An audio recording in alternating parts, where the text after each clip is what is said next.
Hey guys, how's it going? I hope you're having a great day so far. Ours has been interesting, kind of dealing with the aftermath from a very short storm that came through and took out one of my favorite trees in the garden. Huge bummer, you know, but it only took 5 minutes. That's how long the storm lasted. And I'll have to look up what the mile per hour was of the winds that came through. But I was like, we were standing underneath the balcony and I actually got footage. I was filming because the wind was so strong and like the birch trees and the willow trees were just like laying over by half. It was crazy.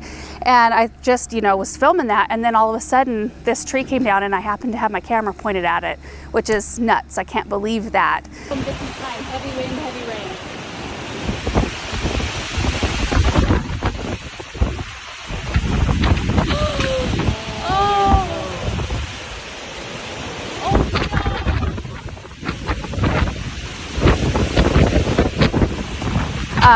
Yeah, so anyway, I kind of wanted to bring you around our garden. We're going to do some cleanup today. I'm going to show you what's going on with this spruce. We're going to gather pine cones from it, and that's it. That's all I'm going to do today is just kind of put things together from last night. And it looks like Russell's up in there. Hey, Russell.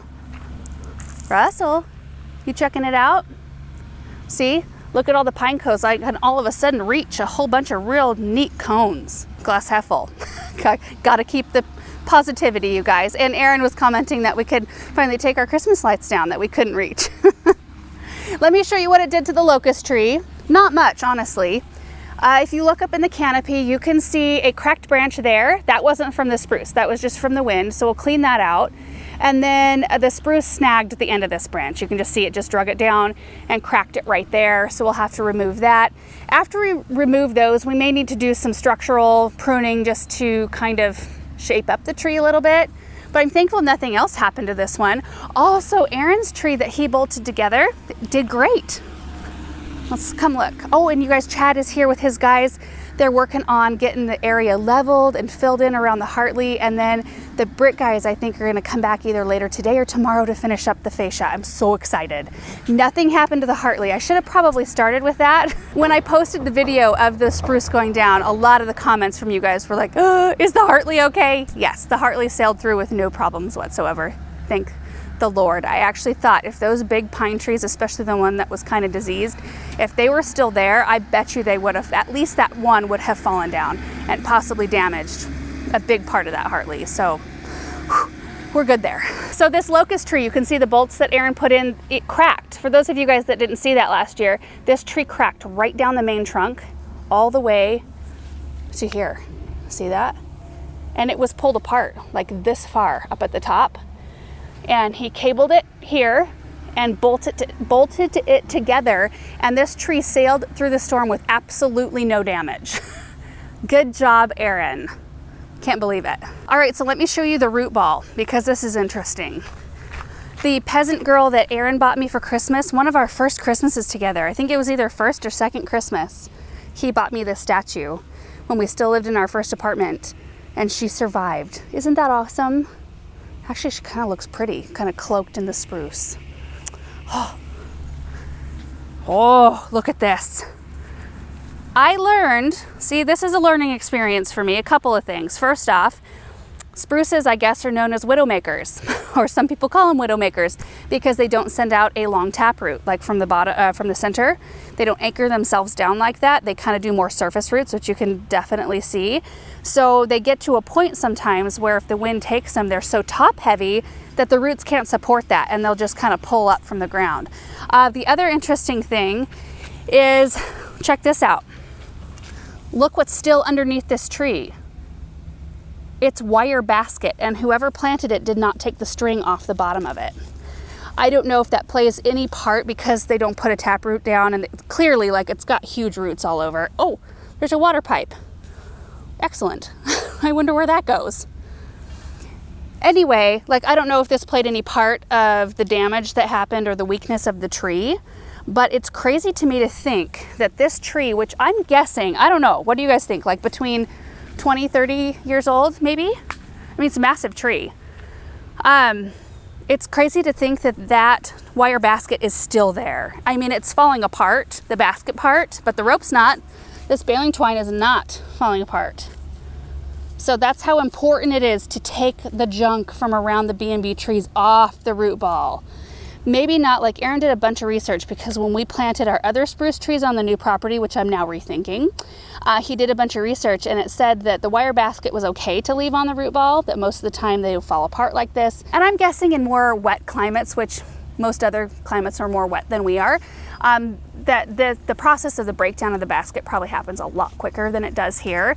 But the research said that you could leave the wire basket on because the roots will just push through the wire basket because it'll break apart. But it did say you got to remove all the rope. All the rope definitely has to come off, and that's very much proven here. So now I'm going to back up to the lane to show you what the view kind of looks like. Also, this stuff around it, like this juniper that's now all exposed on one side and dead, we're going to go ahead and remove that. We are going to remove this kind of snagged spirea. It hasn't been healthy for a while. I mean, it's got like a lot of dead branches inside it. And honestly, for a redesign, we're gonna replace a lot of it and start over anyway. So it's a new opportunity, I guess. Okay, so we're back on the lane here. Our new flower bed actually starts up at the house. It comes around the far side, like the left side of the ash tree.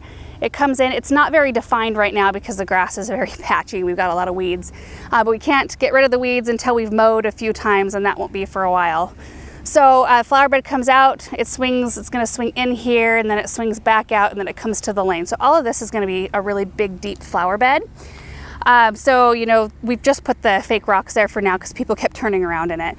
And so those will be gone. We will be shrouding, you know, hiding the faucet and all the infrastructure. So this right here is where we saw the big blue spruce, which I've posted multiple pictures of in the past with snow on it and all of that. So I'm gonna greatly miss that. But we will have an opened up view. You'll be able to see the Hartley from way further down the lane than before. You'll be able to see the house. I'll show you guys once Natural Tree comes out and removes it. I texted him with a picture last night and just said, add me to your list. I know I'm not gonna be the only one. Also, my perspective is a bit different this year too, because so much of our garden is in chaos and looking kind of poorly this year anyway. And it's not going to, I mean, it's just like deep in process that, you know, I'm kind of thankful that we hadn't buttoned up a bunch of projects and had everything kind of feeling like it was coming back together and looking good, and then have something like this happen. At least it kind of happened right in the midst of all the chaos. Like, just add one more thing to the list, we'll get it removed, and we'll just redesign.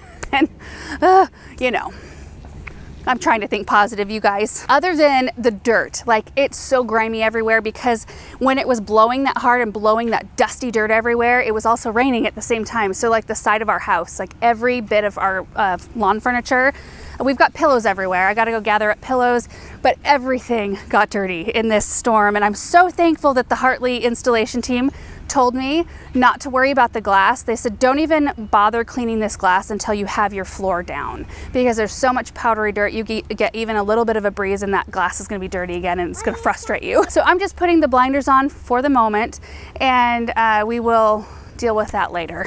Okay, so we're gonna move over here to the west side of the house. When that spruce tree came down, Aaron and I immediately ran over here and checked on the juniper. See that massive juniper right there?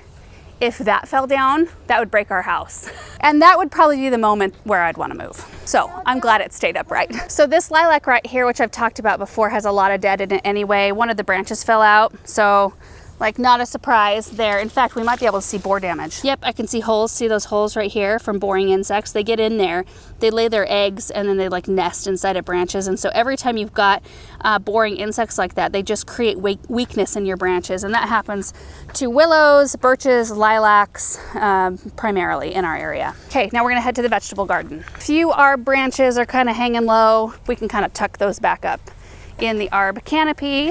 And then as we enter the vegetable garden, you'll see here that I had that volunteer sunflower that was beautiful. Look at that, it was full of blooms, but it cracked and fell down.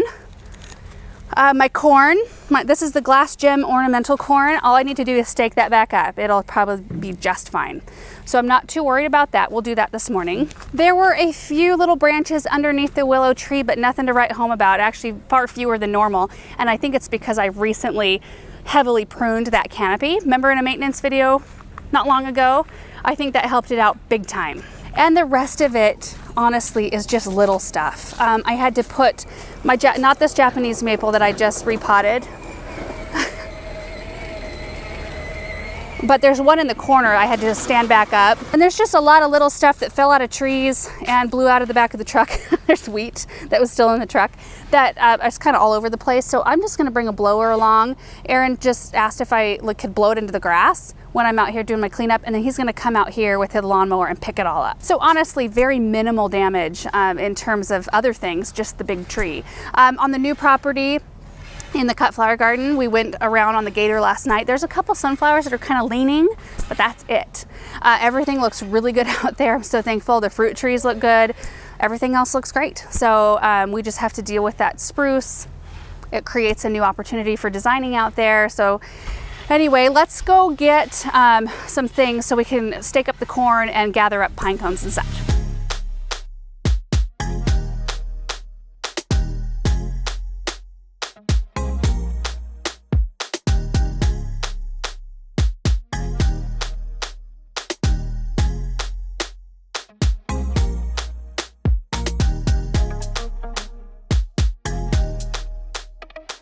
That looks way better. That looks like it did before the storm yesterday.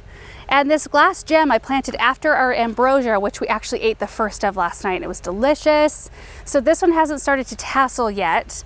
I planted it a few weeks after ambrosia so that they wouldn't cross-pollinate, but they're all looking really healthy and awesome. Beautiful zeolites calendula just starting to open. And then I need to go grab a cart so I can pick this stuff up, but I did clean out this raised bed. I got the sunflower out, groomed up the strawberries. There were some onion tops still left sitting in there for where I harvested right before dinner and just left the tops right where I picked the onions.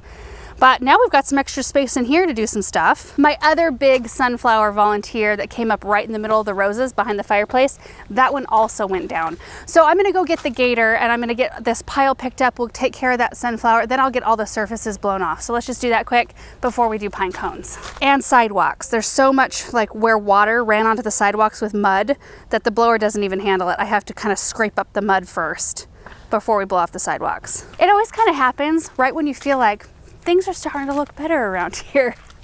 And then the weather comes through and reminds you that we are not in control. That's probably a good position to be in. See the sidewalks up here? Just all of the junk that blew in.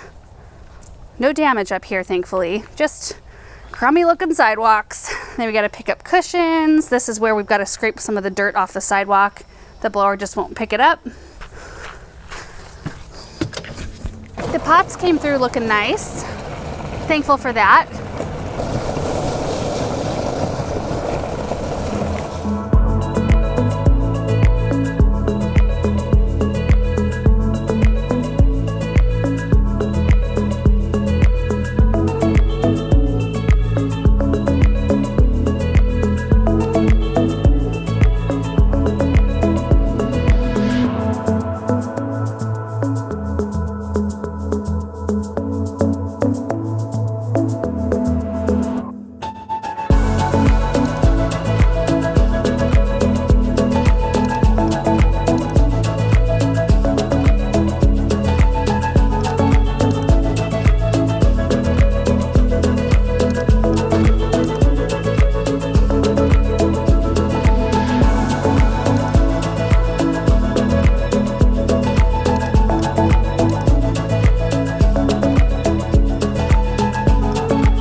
Guys, it looks like pine cone gathering is going to be put on hold because Natural Tree just showed up.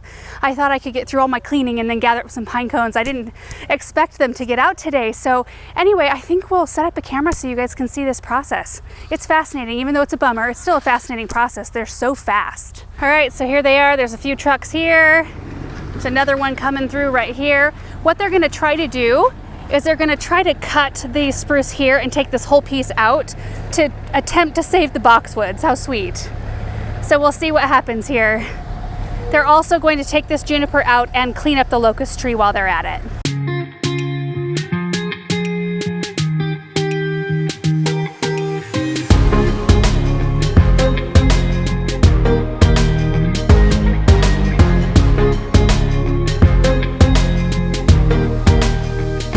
He also told me that one of the biggest reasons it fell over was because of the basket. So don't do that, guys. He said that in like 2006, 2008, when we had a huge boom in growth in our area, tons of landscapers were putting in trees in the wire baskets, and at this point now, they've been having to remove a lot of trees that have just fallen over like this because of that. This one was done before though. They think this one's a 30-plus-year-old spruce.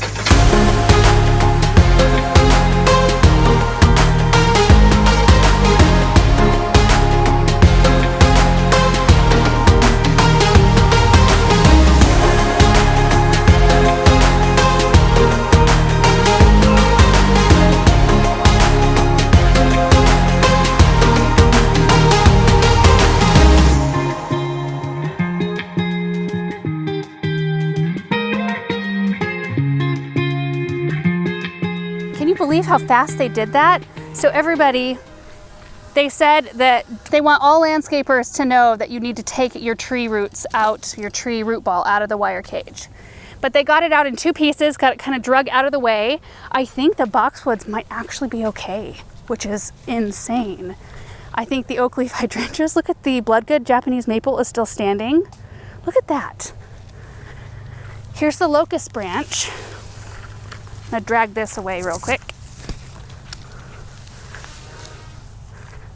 Yeah, check that out. I think all of the boxwoods survived, Darren. Really? Yeah. They're taking a quick break to eat lunch, so I'm gonna go grab a basket and just gather up whatever pine cones are on the ground. And Benjamin wanted to come help. What's going on? Is your shoe? There. Shoe is coming off. There we go. We got to get some gloves and baskets, baby. You guys, just seeing the blue spruce kind of out, I can kind of envision a new plan for that area. So toward the end of this video, I think they'll have this tree out and they'll be gone in a little while. I'll kind of stand back and, I don't know, it's kind of exciting in a way. Those pine cones have a lot of sap on them, so we want to make sure to have our hands protected. I know y'all are real surprised to hear that. Okay, here's your gloves. Grab those. Can you put them on? I can help you. Let me find my gloves though real quick. Let's go pick up some pine cones. Surprisingly, the sunflowers around the butterfly garden held up strong. Isn't the butterfly garden beautiful? I just love it. Ooh, that's a pretty one. Cool, bud.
Well, it has been a very productive morning. The tree is gone. I didn't even expect that they'd be able to come out today. So that's really nice. Now we can kind of, it's closure. When the tree is actually gone and the area is cleaned up, it's kind of closure on the whole thing, and then you can kind of start envisioning what to do next. So let's take a look. I actually like this view. I think it's pretty out to the cut flower garden. I'm standing under the locust tree, which they also cleaned up, and it's looking a lot better. It looks like the tree never existed. And I cannot believe the fact that it did not crunch any boxwoods. The 2 oak leaf hydrangeas are still there. That one got bent over a little bit, but it's not broken. And then there's the bloodgood Japanese maple still there. It looks like it was untouched. That's crazy to me. There was nothing else under there. There was a juniper right here, that same story as the other one. It looked half dead once the spruce was kind of up off of it. So they took that out as well. And I kind of like this view, honestly, like out to the cut flower garden. And you know, since we couldn't put the tree back, I would obviously like to have the evergreen there forever, but I also know that this stuff happens and you just got to move on. I don't know, it just doesn't seem worth it to waste time worrying about something or being bummed out about something that I clearly can't do anything about. So, you know, and I think we've removed enough things in this garden and had enough things like this happen where I'm kind of used to it, I guess, at this point. And it just opens up opportunity to do something different. Yeah. I did love that tree though. But doesn't Natural Tree do an amazing job? Like, they just come in and like own it. It's just crazy. So the view this way, I'm just kind of walking slowly so you can see what it looks like right here. You can see out to the lane. It's not horrible. And I'm gonna stand right up here and show you what the view looks like this way. Okay, so I'm actually standing exactly where we plan to have a brick walkway. And now I'm thinking it might be fun to kind of have a walkway out. It just kind of opened up this avenue to where we'll have a lot more opportunity to create something really fun. So anyway, yeah, that's that view there. And I'll show you the view from the lane. That's kind of the biggest bummer of a view, I guess. But I don't think it will be as soon as we kind of clear out a few more of these scrubby shrubs. So this view is probably the biggest bummer, I guess, because it was right here and it just provided that really beautiful vertical interest and it blocked the house. But from about here over, it's exactly the same. It didn't touch anything or ruin anything. I mean, the locust looks like it did before. It didn't hurt the June snow dogwood at all. So I'm really happy about that. I mean, this whole area is going to be retooled though. Now we just have this massive area to create something fun. Put some other evergreens in there, maybe that create a better root system, maybe without a metal basket around their roots. I think that's a good plan. So that's our garden drama for today, hopefully for a while. I hope we don't have to deal with anything like this for a while. I'm just looking forward to some things kind of being finished around here. So many things are in process. I mean, you guys know, and it's a huge blessing to be able to do all the things we've been able to do, because many of the projects we started, like all the berry beds, putting in the orchard, all those things were unplanned. I didn't really anticipate being able to do those this year. So it's fun to have all these different things going on. But I also am a type of person, I usually like to do one project at a time and then get it done, and then start the next one and get it done. So I am looking forward to buttoning up some areas. So, you know, and I think I might have mentioned this before, if the spruce is going to fall during any time, like during any year, this is probably a good one because there's a lot of other things going on. So why not add one more area to the list to kind of redesign? That's pretty much it. I just really wanted to show you kind of the process with the blue spruce. So happy Natural Tree showed up today so we could show the whole thing in this one video, but getting everything else cleaned up was nice too. The 2 sunflowers that broke, the corn that was laying down, the sidewalks and the side of the house are just really, really dirty. And it had like blown heavy chairs all the way down the sidewalk on the south side, and there were pillows everywhere. I do need to wash like all of my pillow covers and all of that. And really the house could use a power wash after this whole storm. Yeah, but it looks a lot better than it did when I very first started. So now I need to go water plants. We're about midday, so everything that happened just now was this morning. Now we need to move on. I need to get plants watered. They're about 4 hours after their normal water time, so they're probably like crying out for some help. So anyway, thank you guys for watching this video. I hope that your gardens are doing great, and I hope that none of you guys are dealing with missing and lost trees. So see you guys in the next video. Bye.